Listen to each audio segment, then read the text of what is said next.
We're in no place. That's right. We're in. I've been in no man's land now for quite some time, unmoored, completely unmoored. The valley of the shadow of death. That's dramatic, but it's not far. Oh, hey, listen, I want to say something. Sure. I'm going to India. All right. And I'm taking some people to India. I never do that. Okay? I'm going on middle of September. Do you want to come? When is it? Mid-September. I don't know. Probably not. Right. Busy guy. Yeah. Your I do whole wanna come. spiritual life, though, will be... Do I want to come? Yes. Can I come? No. Well, maybe somebody else out there might want to come. And if you do, go to nourishinglife.com/yatra, Y-A-T-R-A.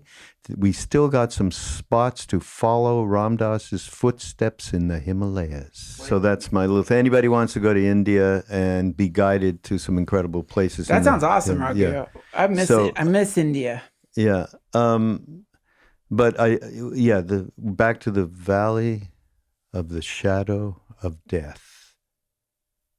So what I've found in this valley, I've been going through some tough stuff. And how much of it can you talk about? Even if it was just you and me in private, I wouldn't be talking about it. It's just like rehashing slop, just Also, my own slop. But also, it's like with these kinds of things, it's like you inevitably, if you're in a community, there's certain things that you don't want to like involve people. You want to be tabloid. There's that too, yeah. Tabloid news.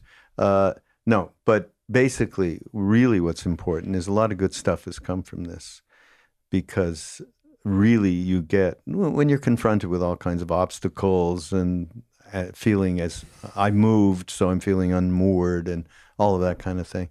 So you start to see way more transparently the psychological stuff, right? Well, yeah. So this is I've heard it called liminality. Have you ever heard of this before? Yeah. But I'm not sure I know. So the in-between places are magical places. So in between dreams, in between jobs, in between, you name it. When you're in the airplane, when you're traveling places, the in-between places are very special places and very magical places. Post losing someone close to you, border areas are magical places, even if the border is one that's imposed upon just a chunk of land. The moment you create a border, that border becomes very special. So you're in a liminal place. You're in between dreams, so to speak, or at least that's... the bardo. Yeah, it's a bardo. Bardo, yeah. And I do recognize that. Interestingly enough, at the same time, so I did a podcast that, introducing a talk of Ram Dass's from some time back. Again, an incredible talk. Was all around motives for spiritual practice, okay? And he was basically saying, and he wouldn't quite characterize it the way I do. He's much more not only eloquent, but also kind. I'm learning to be kinder through this process, by the way. Yeah. So he said, most of us are doing spiritual practices that basically result in enhancing the ego story and the whole arc of how we think about ourselves, who we think we are, that instead of what's supposed to be doing, which is leveraging you from your head and thoughts and everything into the heart place, most of the time it's supporting your ego identity, right? And he said, so until, and this is what got me, he said, until you get at dealing with the psychological shit that comes up day to day, the habitual patterns, the neurotic tendencies, until you start to really deal with that, you can't even think of practicing the higher forms of spiritual practice, whatever they may be for you. And I really saw myself actually doing what you and I have talked about before, spiritual bypass, right? Yeah, sure. So that's very much what it is. But it's really looking at all of these motives, and you start to see more clear, which is a good thing around mindfulness and awareness and witness and all that stuff that we've talked about before. But I think it's really important to get at the psychological stuff that we really push away, and they're all around anger. My reactivity has grown in the process of what I've been going through in the last number of months. I can see it. I can feel it.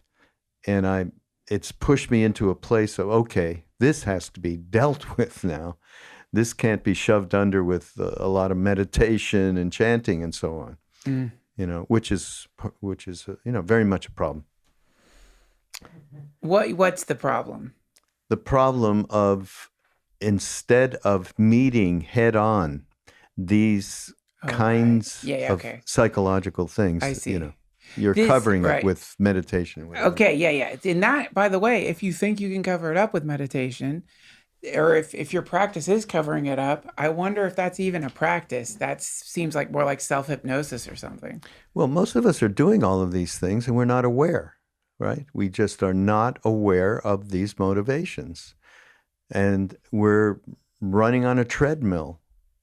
And we built our story so well that we're going to stick to that story. Right. Right? It's not, being honest is a difficult thing.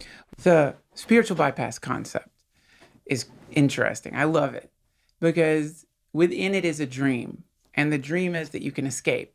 So the idea is like spiritual bypass, even though it's looked down upon by many people, it's a mess. Don't do it. What do you mean looked down upon? Well, it's like that. Well, so like it's it's like a sign of you fucked up. You're using spiritual bypass to avoid. You're using some spirituality, religion, whatever, to avoid dealing with your real world situations. Yeah. So, but also what's interesting about spiritual bypass is it's a myth, because spiritual bypass assumes that there is a way out. The idea is like, well, at least I can always do spiritual bypass and get away. It implies there's a way out. It implies that you could even do that anyway.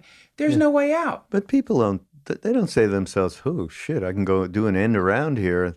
People are just ignoring the states that are very, very unmindful, shall we say. They're ignoring the anger, the jealousy, the polarization, the separateness.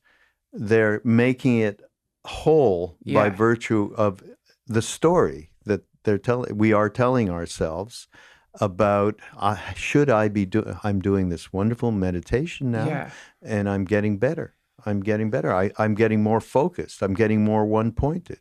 I'm doing some chanting, and so in that space, I'm like, okay, I'm okay. I'm out of time and space for a moment, and I'm okay. So it's a much more subtle story. No one's saying, hey, where's the end around? I don't want to deal with this shit. It is, but that's why I think it's so insidious, is because even within the terminology, spiritual bypass is another form of bypass, in the sense that within it there's like, literally, like if I've got a bypass, in other words, if there's something like, let's just say there's a dragon in the path, and I imagine that there's a bypass, then the bypass becomes a kind of hopeful situation. Like, yeah, sure, I didn't kill the dragon, but I've like taken a little break from the dragon. But really, it's spiritual bypass is, to me, a corrupted term, in the sense that it's the idea you can ignore the shit on your shoe and other people can't smell it. And it's like, if I chant, the shit I'm not going to smell the shit. If I go to Machu Picchu, I'm not going to smell the shit on my shoe. And it's like, the truth of the matter is, everyone smells the shit. Everyone knows that you have shit on your shoe. This comic, very funny comic, Henry Phillips, put this YouTube video up that is one of the funniest stories of all time. And I'm sorry, please watch the video. I don't mean to ruin it. But like, basically, he ended up in one of these tour houses. And like the fancy houses that you can get a tour of. Yeah. And halfway through the tour, everyone's complaining because they're like, they smell shit. And halfway through the tour, he realizes he's got shit on his shoe. And basically has to evade the house. And he's just left a streak of shit through this like fancy fucking house. So it's the funniest video. I'm sorry, I hope I didn't fuck up your thing. Please watch the YouTube video. He's such a brilliant storyteller. I do no justice to the way he articulates his story. But the point is, this is spiritual bypass to me, which is that the concept is that there is hope. And even if it's a dark kind of hope, even if it is like, well, I can always go back to sleep. Oh, I can always. To me, it's like, it doesn't matter. There is no, if you're chanting Hare Krishna, if you're drinking from the Grail cup, if you're doing this or that, and you have shit on your shoe, you still have shit on your shoe. Yeah, and you cannot ignore it. You know what it is? Frank Zappa had a great song. It can happen here. It's happening, and you keep going. Can't happen here. You have an accident. Oh my God, this can't be real. You even in the moment of impact. I'm talking more obviously smaller things where you don't get really messed up. You go, oh my God. You don't believe that it happened. You don't want to believe, right? You are so separated from the experience because you're so trying for it not to happen. It didn't happen. It did happen. So that's a gigantic example of bypass, right? Right. And let me bring up something now related to this that I think is quite interesting. There's a wonderful, wonderful YouTube video of Krishnamurti and Chogyam Trungpa Rinpoche having a debate, essentially. It is one of the funniest things I've ever seen. I've seen this phenomena emerge now more than a few times where you get these two spiritual people together who are leaders. And there's a weird form of competitiveness there, which is really quite hilarious. Oh, yeah. And so Krishnamurti is taking Chogyam Trungpa to task. He starts off with this like breakdown of why spiritual leadership, you leaders in general, are bad news, catastrophic in fact. And also he's like, one of the brilliant things he said to Chogyam Trungpa was, why are you adding another problem to people's lives with this meditation? It's like life is already fucked up. Now you're going to add meditation to the problem of life? Like you're adding this other thing to it? For real, this is what he said? Yes. Now, there's a lot going on there that was brilliant because Chogyam Trungpa was just being very quiet, very, very humble. He was really listening to him and like really like not fighting back against essentially what was Krishnamurti's like chastising someone, basically, it seemed like. But the energies were so different because one was like really wound up and the other one was just there listening. And it was, to me, it was like, you will know a tree by its fruit. And in this place, one tree was pissed off and the other one was just there. And it was a big difference. But Krishnamurti did say a thing that has stuck with me. Well, asked a thing. He's asked Chogyam Trungpa, what happens when you see disorder? What happens when you're seeing disorder? And I would ask you the same question. When you're witnessing disorder in the world, Raghu, what is happening? Well, wait, that's too big a question. Disorder. Something's amiss. Something's awry. When you're looking at... That's separate from my actual hands-on experience? Something I'm watching the news? What are we talking about? Anytime you're walking down the street and you see a thing that seems amiss. Okay, there's a homeless encampment. Oh, look, there's a garbage on the... Oh, look, there's those scooters that are all around town now. Oh, look, there's this or that. When you're witnessing disorder, what's happening? What's happening? So the first cognitively. So the first thing that happens is awareness of a situation.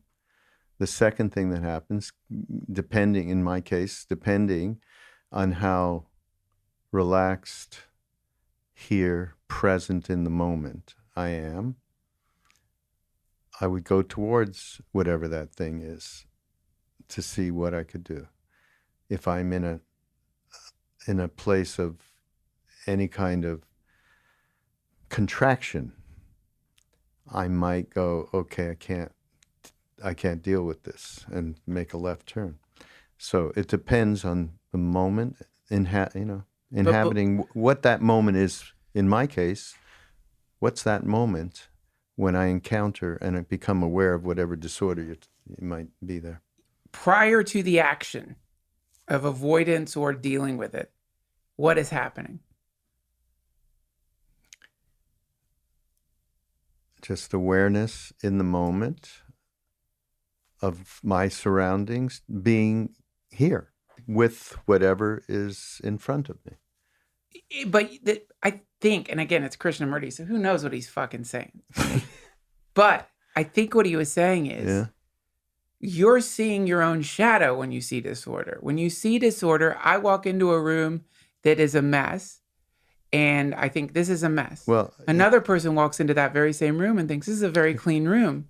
Yeah. So in these situations, what is happening? But I guess you tripped me into seeing a homeless encampment. I had that in my mind. That's different, okay? Because that involves suffering on other people's part. Walking into a bullshit room, or walking into a room with people that are talking, or and you don't maybe know them, and you're in a more clenched kind of place, then your shadow is just jumping the shit at you. Yes. Yeah. That. Okay, but in that situation, yes, absolutely. Most of the time, in those kinds of situations where you're walking into something you have no idea about, you immediately start projecting and defending.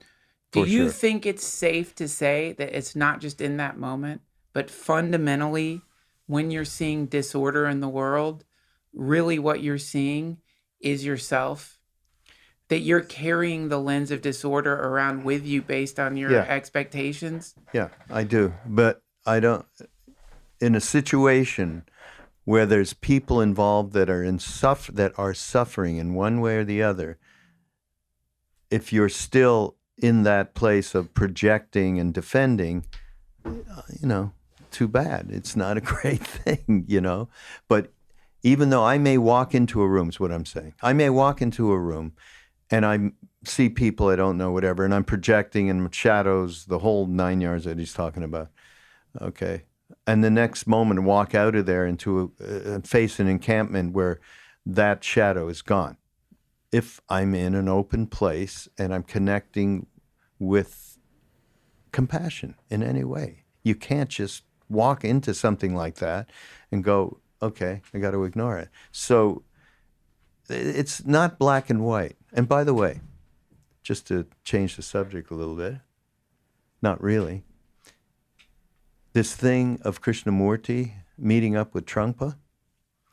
So one time, Krishnamurti went to Kenchi to see Neem Karoli Baba.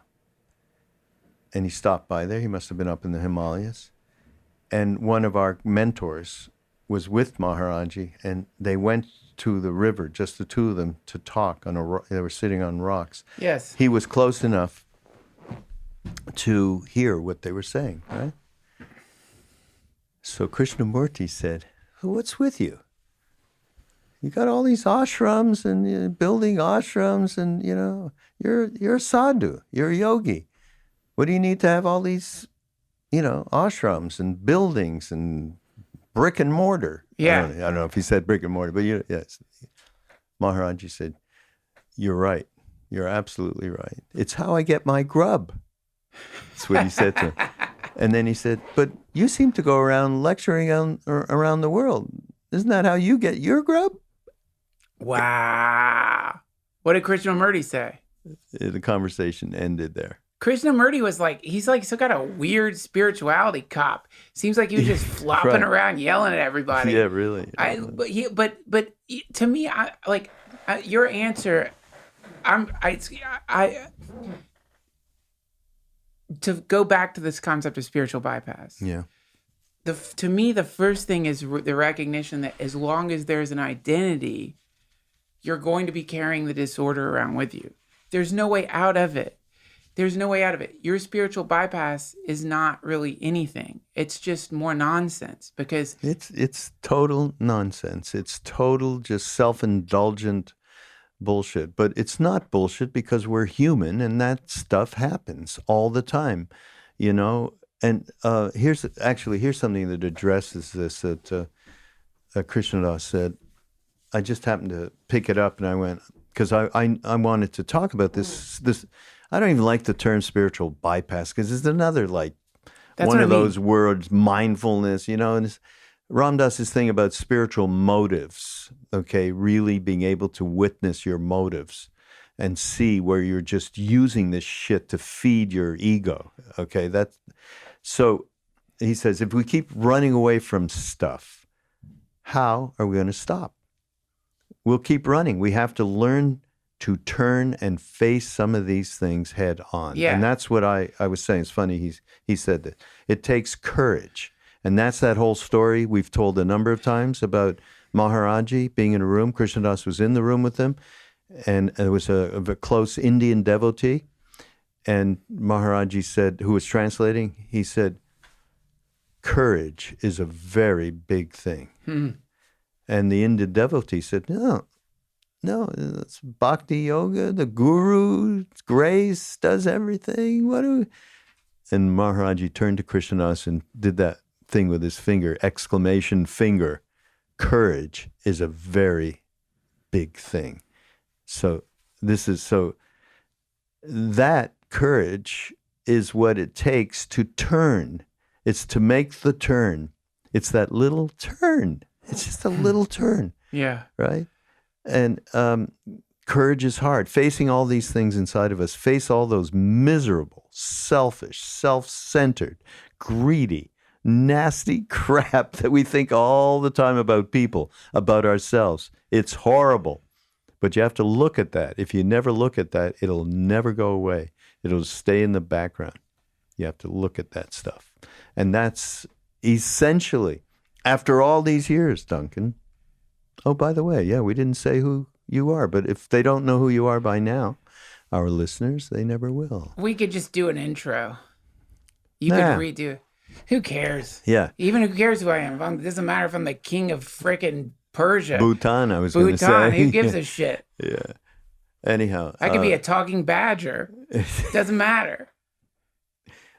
So, yeah, facing this shit head on. And I was saying, after all of the work the big work I've been doing all these years on myself, that's another view, another story, another shadow. It's like, who gives a shit, and I'll say that to myself. Okay, that's okay.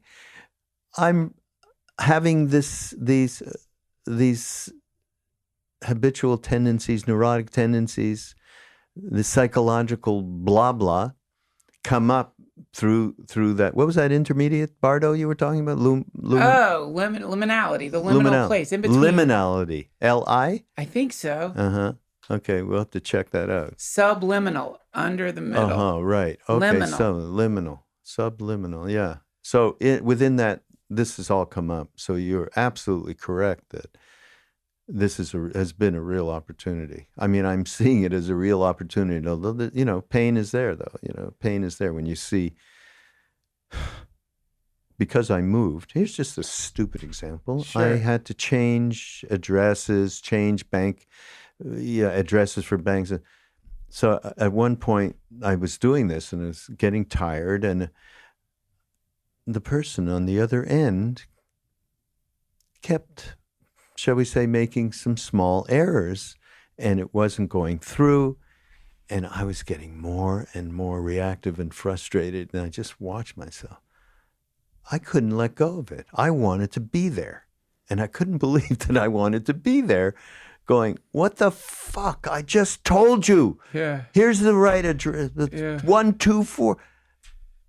I just looked at that and went, okay, I must make an appointment now With who?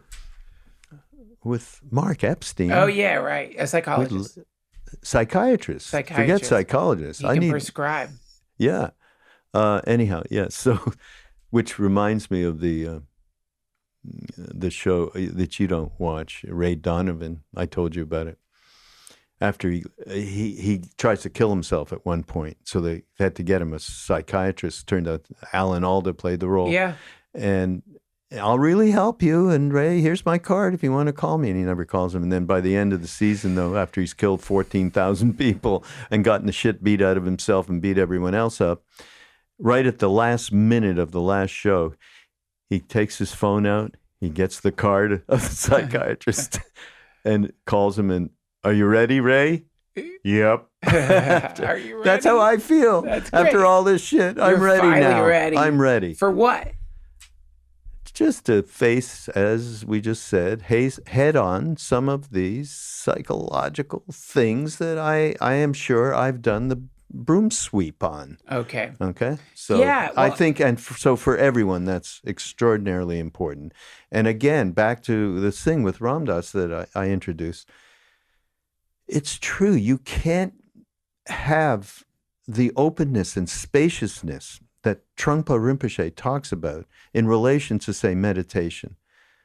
If you've got wrong motivation, it can't happen. So you've got to dig back in to what those motivations are. I think I don't understand you there. I think I disagree with you there in the sense that, Well, that's two different things. well, I mean, one or the other, both, I don't know. But like that, I think that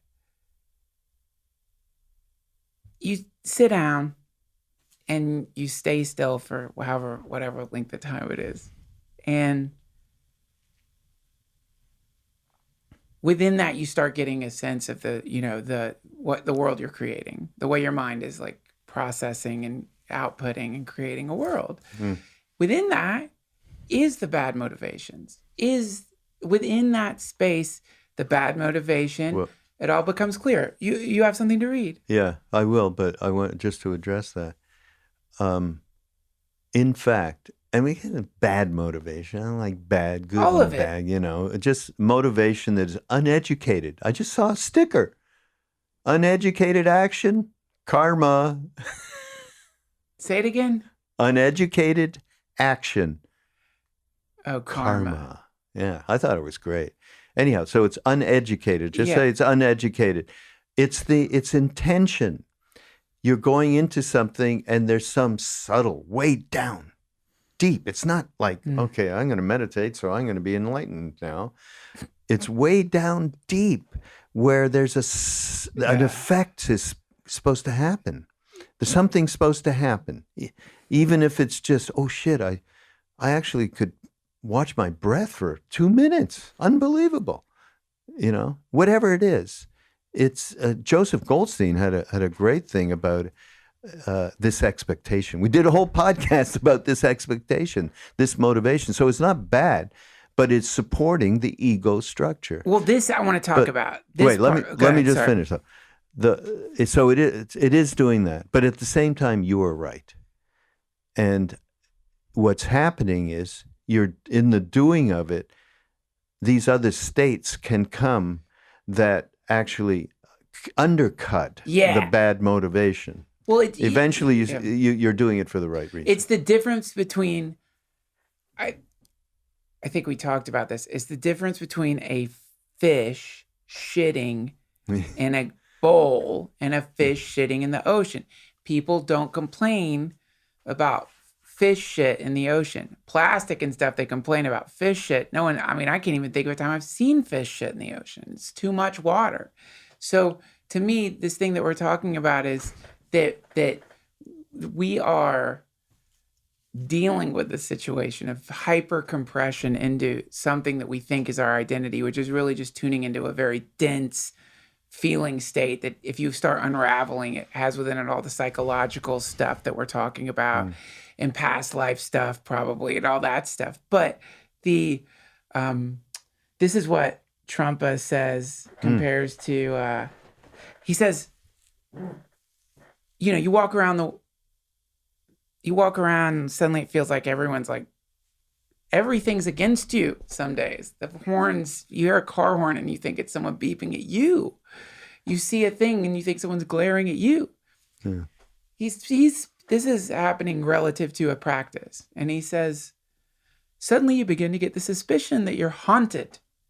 And what you're haunted with, you begin to realize, is yourself. You're haunting yourself. And this is, as he puts it, quite natural and is normal, because on the other side of that is this thing that he calls the remembering.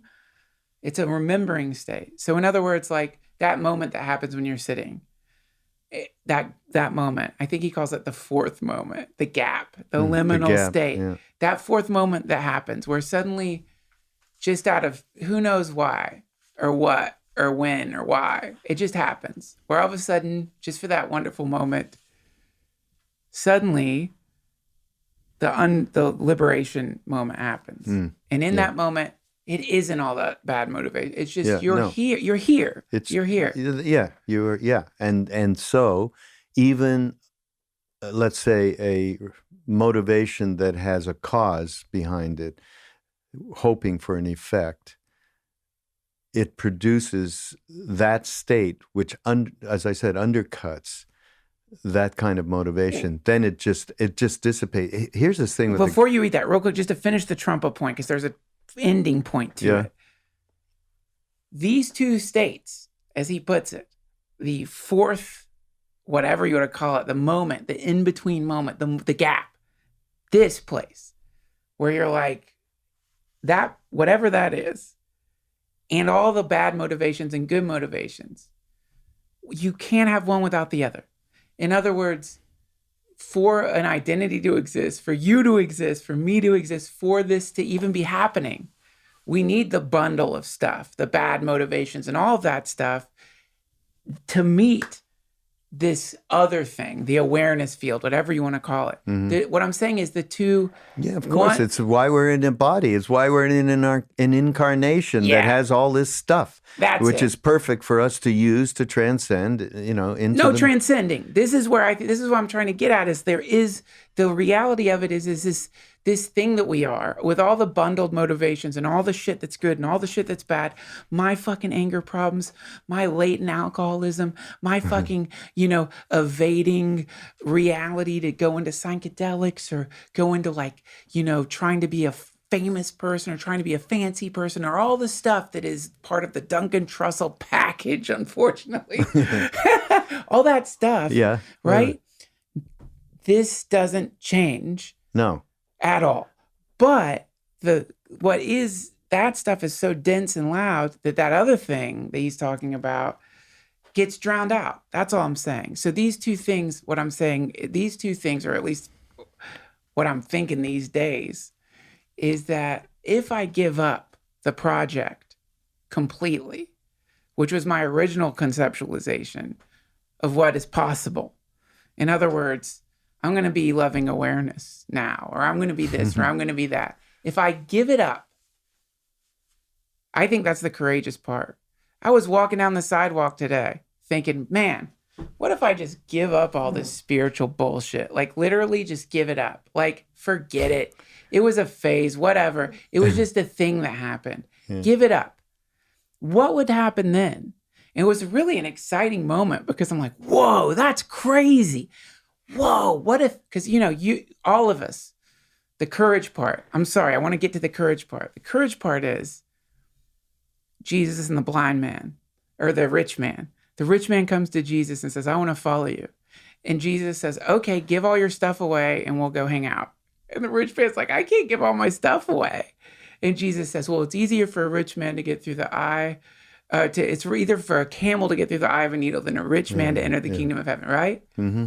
Now, everyone interprets that as if you have a lot of money, you're fucked. But really what it means is, what is the thing you value? What is it? For you, it's your Neem Karoli Baba stories. It's your satsang. It's the community. It's all the stuff that you really cling to and value that make you special. What happens if you give that up? Not in the sense of I'm finding literally abandon it.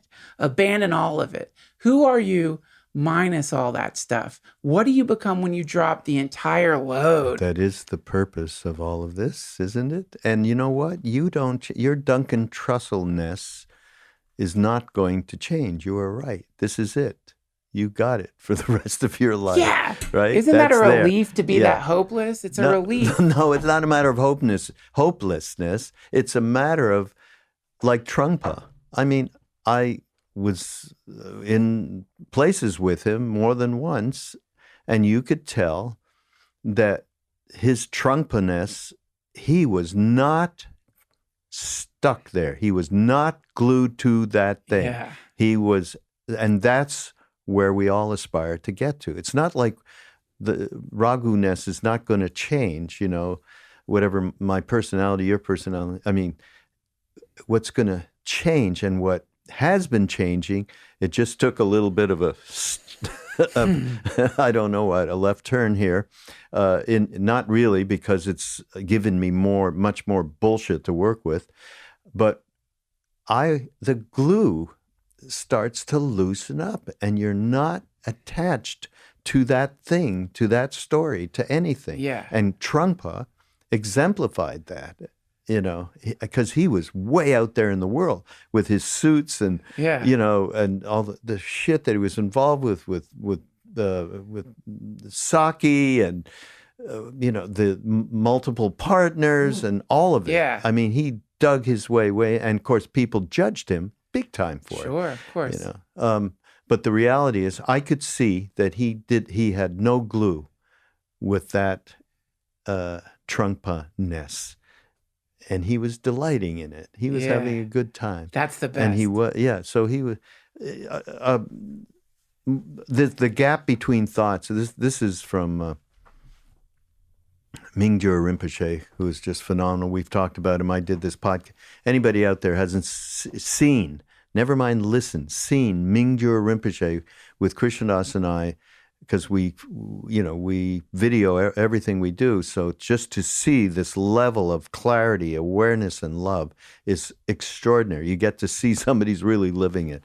He said the gap between thoughts, like the gap between breaths or moods, allows us to glimpse the naked mind. That's what Trump was talking about. Yeah. That's what you were just talking about. Yeah. The mind that is not obscured by preconceptions and patterns of memory. It's that fresh glimmer that startles us into a wakefulness and reminds us that clouds are temporary surface concerns and that the sun shines whether we see it or not. Yeah. Exactly what you've been trying to say, right? Noticing the trying gap. in italics. Yeah. Noticing the gap introduces us to the mind that does not reach out to grasp a story of loss or love, or a label of fame or disgrace, or a house or a person or a pet. It's the mind liberated from those misperceptions that keeps us stuck in repetitive cycles. It's the best. Yeah. That's the best ever. And to me, it's like within that is so much, there's so much, such an interesting series of sort of implications based on that, and I just love it so much. And because what I love is just like this idea of like, okay, we all have our baubles and bells and whistles and glittering things and stories and all that stuff. If you and me were billionaires, for example, let's say, and we suddenly found ourselves in the middle of the woods and our phones aren't working and we're lost, the money is nothing. And the whatever, similarly, if you and I are heroes of sorts, you saved a bunch of kids one day and I saved a bunch of kids another day or something. If we're in the middle of the woods and we're lost, the kids saving doesn't mean anything. And similarly, every single thing doesn't mean anything, literally, to the point where the only thing that really would matter is that moment and how we are there. That's it. It doesn't matter. That's what I love about it, is that concept is so beautifully blasphemous. The naked mind, yeah. Right, because in the spirit, to get back to the spiritual bypass stuff, really what we're talking about is you're not doing anything. Just face it. You're chanting and all your nonsense. It's not much of anything. I really like that. It really isn't a thing. You're just roller skating around. You're doing backwards roller skating with your mala beads or whatever. Yeah. You're showing off your fancy tricks.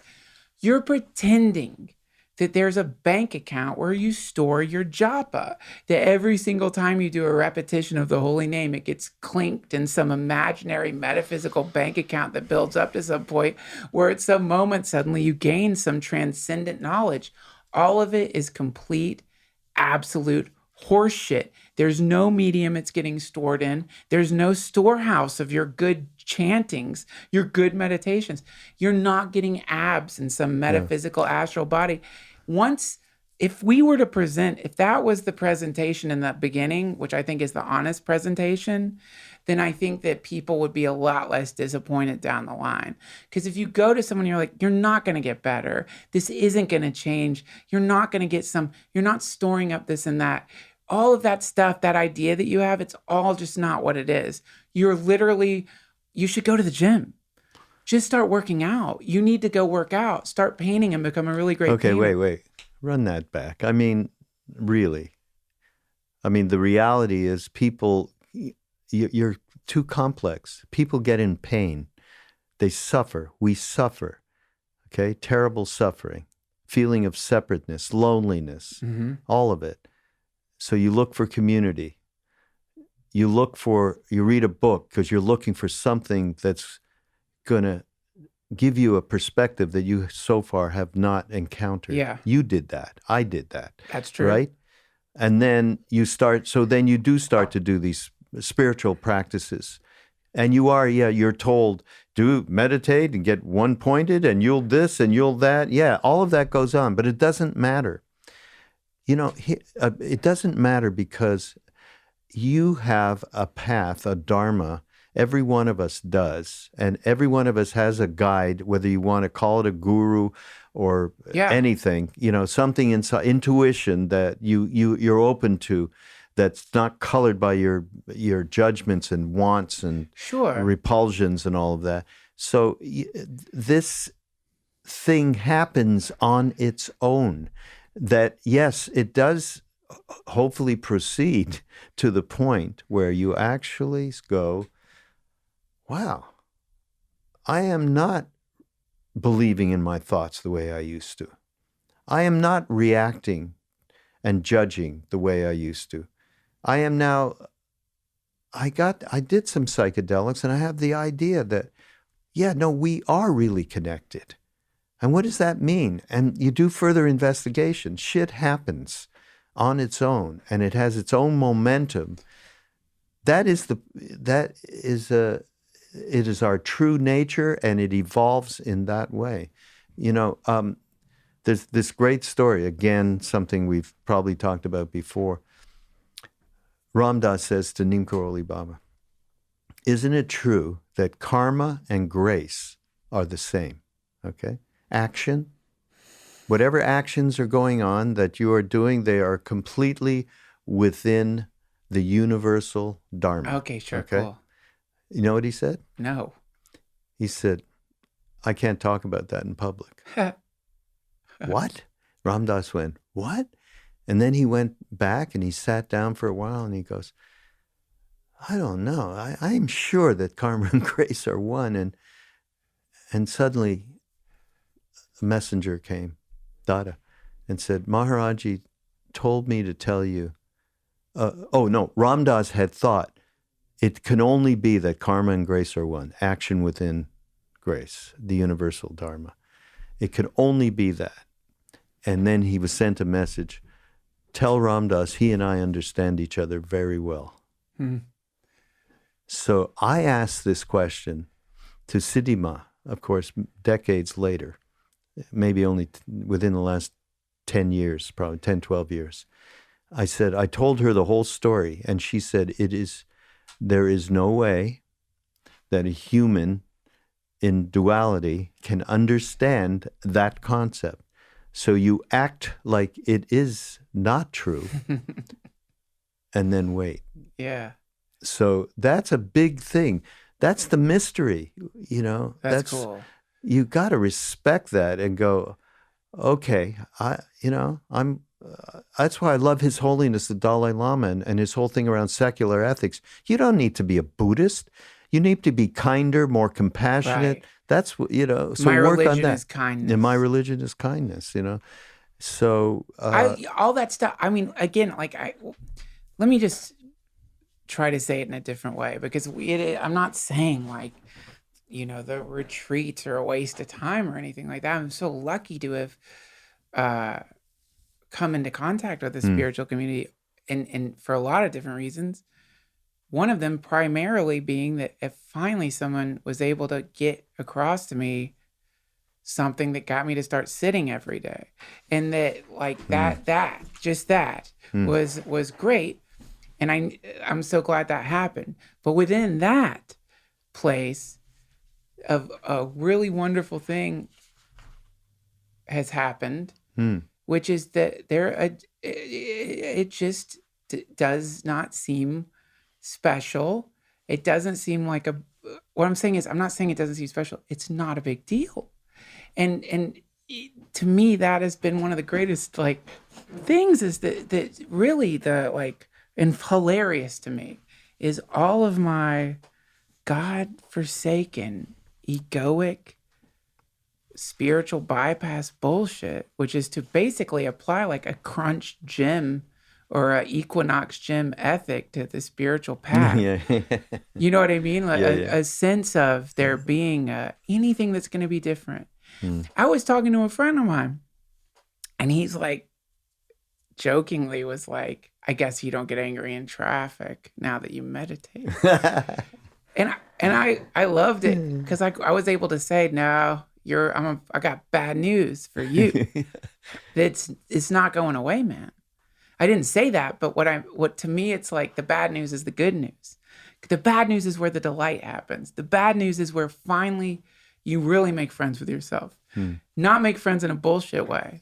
The way like a fucking phony ass spiritual piece of shit, crystal bullshit, sanctimonious fucking velvet glove on iron freak makes friends with you, which is the friendship of someone coming to you like they're a field medic and they found you blown apart on a battlefield and they're going to like sew your poor ass back together.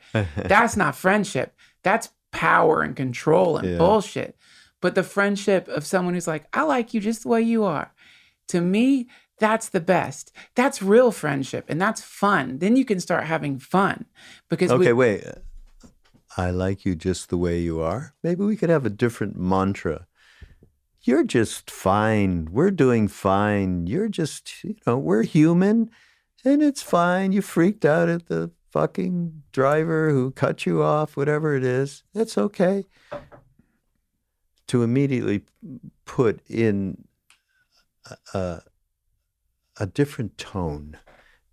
See, it's all about how we talk to ourselves, right? Just think about how you talk to yourself. God, oh my God, I just freaked out. On the way here, okay, this is terrible. I had some business with somebody, and they had what I considered intensely wrong view, okay, about a piece of art that we're using for promotion, right? A video. And he kept on a certain tack that I felt was very, very much part of self-cherishing, because what was involved was, somebody that would lose faith with him, and he was more concerned about that than anything else, I felt. So at one point, I couldn't take it. I started, are you fucking I started yelling at this guy. Okay. And then I was like, oh my God. In that moment, you get into the self-deprecation, oh Jesus, what's wrong with me? That kind of thing. Yeah. Whereas, okay, it's okay. Back into a nice little pool of warm water, perhaps, for a moment. And then happens. Yeah, it just happens. And you're right, it just happens. And we all do these things all the time. But here's where I want to add something to this point, because this is something that just occurred to me, because like years and years ago, I was years ago. This was like an hour ago. For you, like, yeah. I mean, I haven't been angry in years. I'm just kidding. Great. I'm just making a dumb joke. But I'm calling your wife. Some time ago, I was working. I was helping somebody out. He was making this video and he was editing it, and we were like at a place that you had to pay for to do the edit, and I got very frustrated because the machine that we were paying to work on wasn't quite working. And there were people there from this place, you know, and I felt bad for my friend, you know, he was stressed out about the thing. And so I blew up, and I was like, really like, you know, lost it, and it was embarrassing. And then afterwards I kept thinking about the way I acted and how, number one, just like how it didn't help the situation at all, and number two, it mainly just made people feel bad. And but then what you're talking about was happening, which is the echo of the thing in my own mind. So anyway, then was thinking about this. Me and Nick Turn do this thing at Samarasa Studio in Echo Park sometimes. We just have we talk about, you know, practice or Buddhism or some shit. And like, I was telling him, he's like, well, what's your intention for stuff? And I'm like, I don't have intention, man. And in front of a whole big group of people, he goes, that is bullshit, Duncan. And it was true. It was deep, absolute horse shit. I was feeling all like lofty and fancy, and I wanted to be fancy by having no intention. Yeah. I have intention all the fucking time. It was just nonsense, really. It was like just jabbering, trying to seem special or something, which I'm good at. And are not good in this case. It was wonderful. It really burnt my ass, though. For days, I was thinking about, I don't have intention. Then I started thinking, like, you have fucking intention. And then I started thinking, well, wait, what is my intention? And then I began to realize how muddy my intention was, that I was basically taking my absolute confused state of having a sort of rotating list of weird intentions that change from moment to moment based on not much of anything. I was pretending that was a high state of, I guess, some like glorious, holy ambivalence or some nonsense. You know what I mean? I love it, holy ambivalence. Yeah. But because it was, and I realized like, oh, the problem isn't that the truth is it's not that you don't have an intention. It's that you have so many various intentions that you couldn't name one in the moment. So you just said, oh, there isn't an intention, right? So then, as I was reading about this gap that he writes about, and also reading Trumpa talking about like how the way he makes decisions is by being in the moment and allowing something to arise. And then I realized, oh shit. Because this whole time I was like coming up with a very dramatic ways of apologizing for this outburst. And I was coming up with lots of ways, just crazy ideas of how to apologize, insane ideas, plans. I was writing emails. I was like, you know, how do I express my remorse? It really I was mapping out a whole drama around the thing. And then all of a sudden I realized, oh shit, what if I just have the intention that I'm going to try to express gratitude to the people who are working so hard in this place the next time I see them. That's my intent. My intent is gentleness and that, and then don't worry about it. Right. Exactly. And see what happens in that moment. So to me, this abandoning all that stuff and just grabbing a very simple intention. That's what you're trying to get at, which is absolutely wonderful way. It's a great perspective instead of the rest of the stuff that we tend to. What a relief, right? Because then you don't have to do all this football level game planning. Yeah, exactly. It's really quite a joy to get to that point. Or for me, it was. At least. And again, it's also about having a little bit of trust, faith, whatever you want to call it. I like trust better. It leads to real faith, which is a very difficult word for us to really understand. But to have that we are being taken care of. We are okay. Yeah. We've got our stuff and we came in with it. And we've developed a lot more since we came into this body. And it's okay. We're so judgmental. I am so judgmental. Like yelling at that guy today. I mean, geez. You know, I had a moment where that gap was nowhere near to be found, you know, and in that moment. And I know now that chasing it is just absolutely counterproductive and meaningless, empty. It's nothing. And just being with it, and that's the courage to just make that turn. Okay, here I am.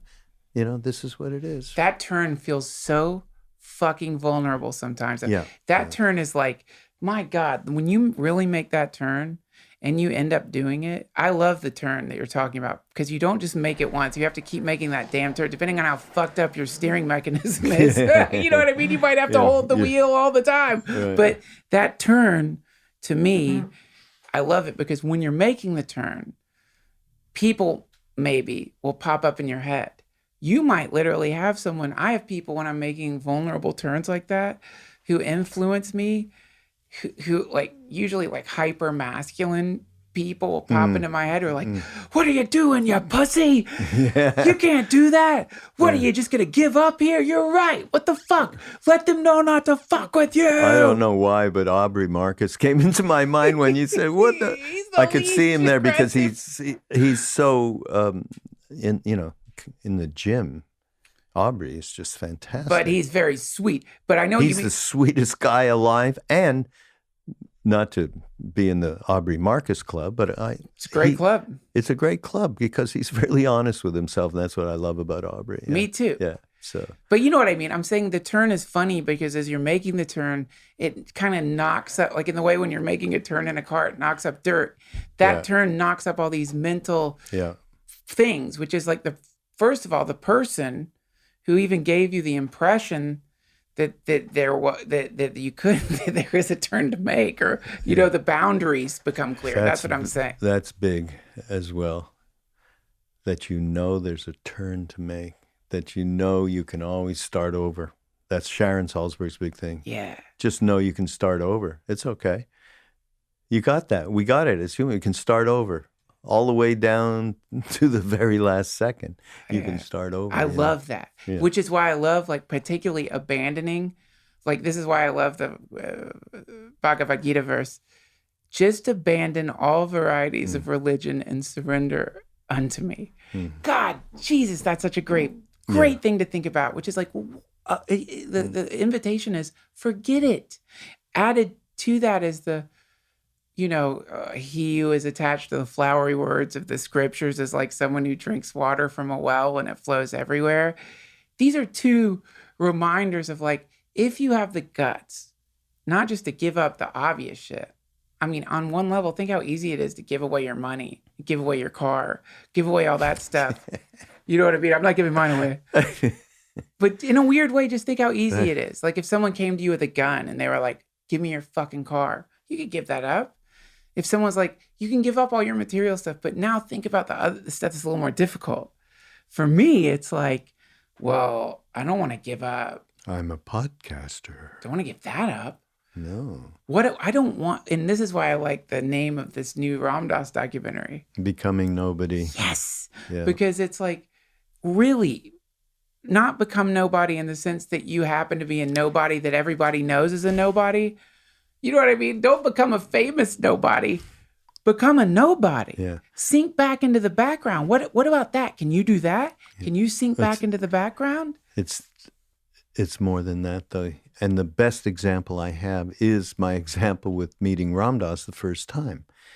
Because in that moment, physical encounter, there was nobody but me in that room. He wasn't in that room. The Ram Dass-ness. He had the ability at that time to just, I mean, now it's even, he would do it from time to time with people. He may not necessarily have been doing it all the time. It took him to where he is now, where he is all the time in that place of not being Ram Dass-ness. There's no somebody. And in the embracing of me, in that moment, I got full-on trust that set me up for the rest of my life. Can I be honest with you about something? That's one of the most frustrating things about Ram Dass to me. I want him, like when I'm around him, he is truly like what you're saying. And it's one of the most remarkable things ever to witness a person who has pulled this. I don't want to call it pulling it off because it makes it seem trite or something. It's not like he did a jump rope trick. But simultaneously, my ego, gets really squirmy around it. And in the sense that when you're around someone, you know who else is like that? What's his friend? He wears the Kanga hats. He lives in India. Whose friend? Ram Dass's friend, your friend. Oh, KK. KK. KK, yeah. Similar. Yeah. Similar nobodiness. Yeah. And what's really fun when you get around that is if you're somebody and like me, all fucking wanting to like blow trumpets all day and have bubble machines and fog machines, laser lights, Moogs. I want the whole fucking thing. And you get around that emptiness that isn't giving you what you want. It's like my baby. Yeah, right. I want him to Same thing. fucking smile, man. Give me one flash, please. Just one pure, beautiful ray. Oh, I love what you said to your baby. You know what, Forrest? You better love me, because if you don't love me, Yes. I'm not going to love you back. Now, you get that, Forrest? Yes, that. I love that. That But was so great. again, I just want to say, I think that in our minds, we build up people like Rambas to be walking human rainbows.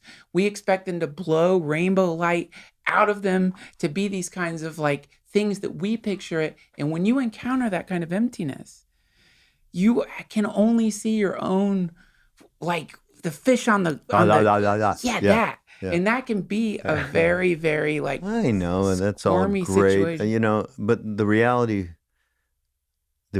for us, I mean, Ram Dass is definitely in a very advanced state. There's no doubt about that.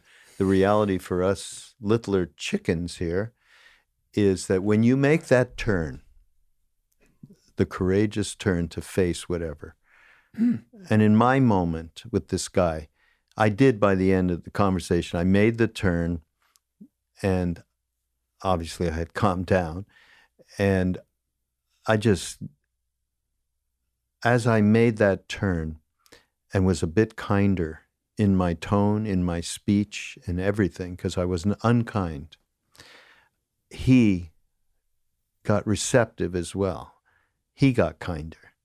So when you stop you, that's the becoming nobody. You stop the you know, John Lee Hooker, you know that song.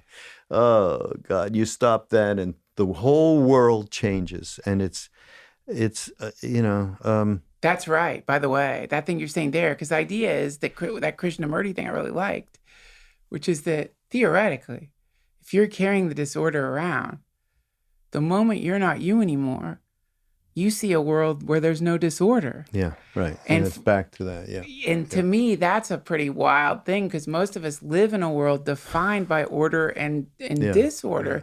And maybe that's that world that you're not supposed to talk about, where karma and grace are the same thing. And maybe that's Not supposed to, it's not understandable through rational mind. That's all.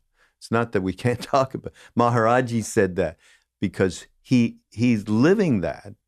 He's living non-duality. I mean, that's why they call beings like him siddhas, because they're actually living in non-duality, but still maintain a body by the love they have for their devotees. Then they all have certain soul pods that Ram Dass, each one of these beings, and they do, we're all little, look at us. We're all little puppies. They're puppets. puppies or puppets. We're puppy puppets, That's a creepy situation. Yeah. I don't want to be a fleet of puppies. You're the puppiest of puppets that I ever saw. I'm one mean, thing. I've merged with the universe and I've become all things. Can you tell? Can you see how? Don't you see how I've become nothing? Don't scare me now. When you open those eyes, and they're coals. Hey, so how about this? Glorify my nothingness. Glorify, bow down to my nothingness. Yeah, we'll do a video on that soon. I'm really the best at being nothing. No one's better than me at being nothing. I've won the most nothingness-based being award. I want to do a meditation now. Okay. Because we're at the end of our festivities here. Okay. And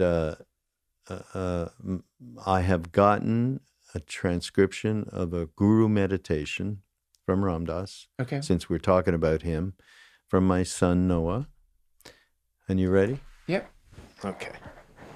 Now, one of the things lately, by the way, we've been discussing with our brethren, teachers like Jack Kornfield and Sharon Salzberg and Joseph Goldstein. They've raised the idea of, don't worry so much about meditating a half hour, an hour, 40 minutes, 20, whatever. Start doing mini dose meditations. A couple of minutes here, you just like step out, unhook from your mind for a moment. You mean like microdosing acid? It's like microdosing acid. Same thing. Except you just purposefully, with intention, step out, unglued from the mind. So this is one of those kind of meditations. It's going to be very brief, okay? Okay. With your eyes closed. Because I only have 2 minutes. 2 minutes. I'm just kidding. I know, you're busy. No, I'm not. Okay, It's a bad joke. I'm making bad jokes all day right now. Don't worry, we'll edit them out. Don't. With your eyes closed, okay? Start to experience this body of light of compassion, of love, of consciousness, growing in size. Just feel yourself expanding into the center of your being. And just feel simple caring and kindness. Start to experience more and more of the universe as within you. Everything you can think of, say, I am that too. Tat tvam asi. I am that too. Everything you can think of, I am that too. And when you've moved out in space, in all directions, until there is no space you can conceive of that you aren't, now move in time, backwards. Everything you can think about in history, tat tvam asi. I am that too. Now, future. All possibilities you could imagine, bring them all within yourself. Bathe all of the future and all of the past and all of the present and all of there and all of here with self-illuminating radiance, with compassion. See within yourself all the polarities, all the goods, all the evils, all the beauties and all the uglinesses, all the yin and all the yang. And now, of course, you include me and I include you. So in this place, there is only one of us. And this voice and this air is part of what we are.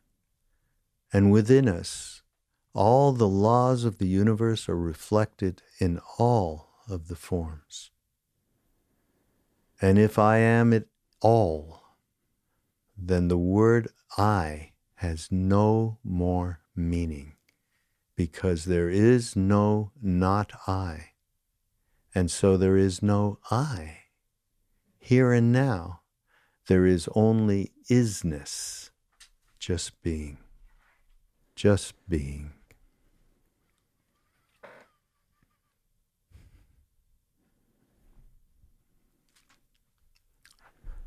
That's kind of a nice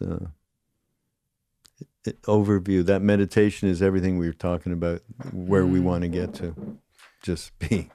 I like the part about the gentleness. That's cool. The kindness, the compassion. I like plugging into that place. But But I am that. We are everything, and it's okay. We have it all. You think it's weird? I don't like guided meditations. Is something wrong with me? Yeah. All right, guys. I don't know. What do you mean you don't like them? I oh my God, I'm thinking while I'm reading this, and I'm being in it, and I'm feeling every note of it. And I'm thinking, wow, Duncan seems so absorbed. Isn't it wonderful? And now you're telling me it was a piece of shit. I didn't say that. Oh. But I do like it. I just like, I always like, I end up thinking, I get stuck. Because like in a guided meditation, they'll say a thing like, you expand into everything. Yeah. And somewhere in there, I'm like, what the fuck is that? How do I do that? And then it's like, well, am I? You need special instructions, okay? So expand.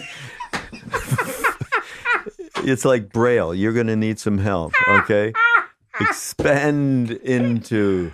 It's just like letting go. It's like letting go of this, of mind, of you doing in this thing going, what the fuck are they talking about? It's too advanced. I'm telling you, and I don't mean that in a humble way. That's some really advanced.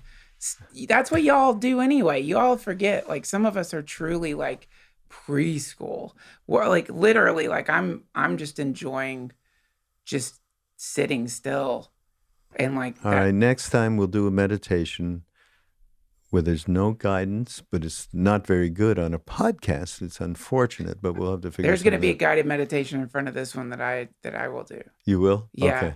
All right. Yeah, it'll be a good one. They already heard it. Yeah. You turn into a giant vegetative plant, and like you turn into this sentient sap oozing out of it. But it's a different style than what you're doing. But I do love guided meditations. I mean, it's a big thing right now with those apps and stuff. Yeah, no, it can really help, especially actually. I mean, these are, what he said had so much in it that's more than a meditation. It's something to absorb, this right? This is my I'm sorry, y'all. That was a great guided meditation. My mind is so messed up that as you're talking about expanding into everything, I'm like, I got to expand to my house or my wife's going to kill me. Yeah, right. Okay. I'm sorry. I can't expand there. I understand that. And since I'm going with you, I don't want that to happen. She'll kill both. She'll kill us both.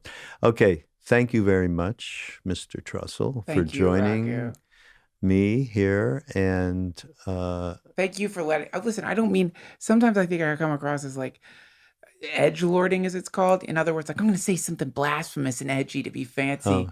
I don't mean to be, I'm so lucky to be friends with you. And all of this. I've really taken to heart this thing about the guided meditation. I'll never do it again. I just don't want the people listening to your podcast to think I'm being an ass. It's not that at all. I really am like when I am meditating, and I do get lucky enough to get to the point afterwards where you're expressing gratitude to the universe or trying to like put any intention. Expanding into. I think of you all the time. I think how lucky I am to have you as one of my teachers in the world. I'm lucky to have you as a friend, and everybody out there listening, and how much joshing we do and all of that. But the reality is, what's developed between us, not just the work and the friendship and the love that is a current through it all, is really wonderful. So that's how I feel. That's it. All right. Cool. See you later, folks. Bye.